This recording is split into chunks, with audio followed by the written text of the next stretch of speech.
మిథున రాశి వారు ఈ పుష్యమాస బహుళాష్టమి అమావాస్య బుధవారము ఉత్తరాషాఢ నక్షత్ర సందర్భంగా ఎలాంటి విధులను పాటించడం వలన వీళ్ళకు విపరీతమైన రాజయోగం వీరి సొంతమవుతుందో ఈ వీడియోలో సవివరంగా సంపూర్ణంగా తెలుసుకుందాం.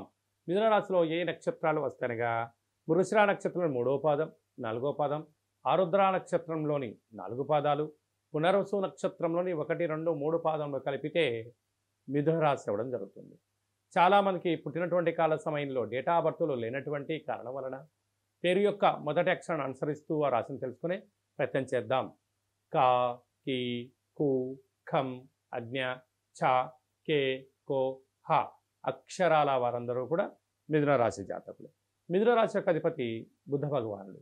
వీరికి 2వ స్థానంలో కుజుడు సంచారం చేయడం వలన కుజదోష ప్రభావం కారణం వలన అప్పులు ఇచ్చి పుచ్చుకోవద్దు, తెచ్చుకోవద్దు, అనవసరమైన ఖర్చులు పొంచి ఉన్నాయి. వీలైనంత వరకు హంగులకు ఆర్భాటాలకు వెళ్ళొద్దు.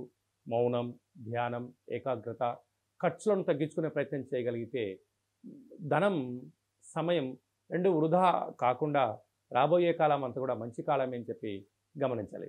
అర్ధాష్టమ కేతు సంచార స్థితి ఉండడం వలన దూరపు చూపు, ప్రయాణాలు, పెట్టుబడులు, ఆకర్షణ అన్నింటా మీకు మంచి ఆలోచనలు ఉన్నాయి. అద్భుతమైన విజయానికి మీరే కేంద్ర బిందువులు కాబోతున్నారు.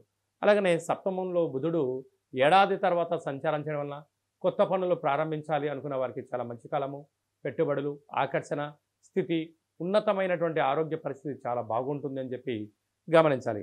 అష్టమంలో ఏడాది తర్వాత రవి భగవానుడు సంచారం చేయడం వల్ల అలసట, నీరసం, అనారోగ్యము కొంచెం ఉన్నాయి.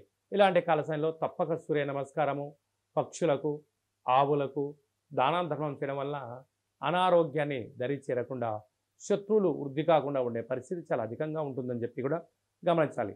భాగ్యస్థానంలో శుక్రుడు శని సంచార స్థితి ఉండడం వల్ల ప్రేమికులకు చాలా మంచి కాలము. భార్యాభర్తల మీద అన్యోన్యత ఉండడం వల్ల కార్లు, వాహనాలు, బంగారు ఆభరణాలు, విలాసవంత వస్తువులు, ఇంట్లో టీవీ, రిఫ్రిజిరేటరు, ఏసీ లాంటివి క్రయ విక్రయాలు మీకు యోగదాయకంగా అని చెప్పి కూడా గమనించాలి. అలాగే రాజ్యస్థానంలో రాహు సంచార స్థితి ఉండడం వలన మీరు కష్టపడి పైకి వచ్చే కొద్దీ భగవంతుడి యొక్క ఆశీస్సులు, మీ యొక్క సేవా దృక్పథంతో బంధువులతో నుంచి, మిత్రుల నుంచి మీకు మంచి సహాయ సహకారాలు అందుతూ మరో మైలురాయిని అధిగమించబోతున్నారు.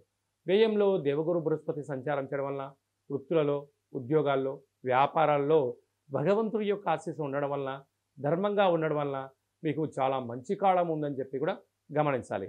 కనుక ఈ పుష్యమాసంలో బహుళాష్టమి, అమావాస్య, బుధవారము, అందులో ఉత్తరాషాఢ నక్షత్రం అవ్వడం వలన రాశాధిపతి కూడా బుధుడు అవ్వడం వలన మీకు మంచి వ్యాపార ఆకర్షణ బుద్ధులు కలగాలి అన్నట్లయితే కాళభైరవ స్వామి వారికి ఒక ముడుపును కట్టి కాళభైరవ స్వామి యొక్క దేవాలయంలో సమర్పించగలిగినట్లయితే విపరీతమైన ఆనందం, బుద్ధి, ఆరోగ్యం, ఐశ్వర్యం మీ సొంతం కాబోతుంది.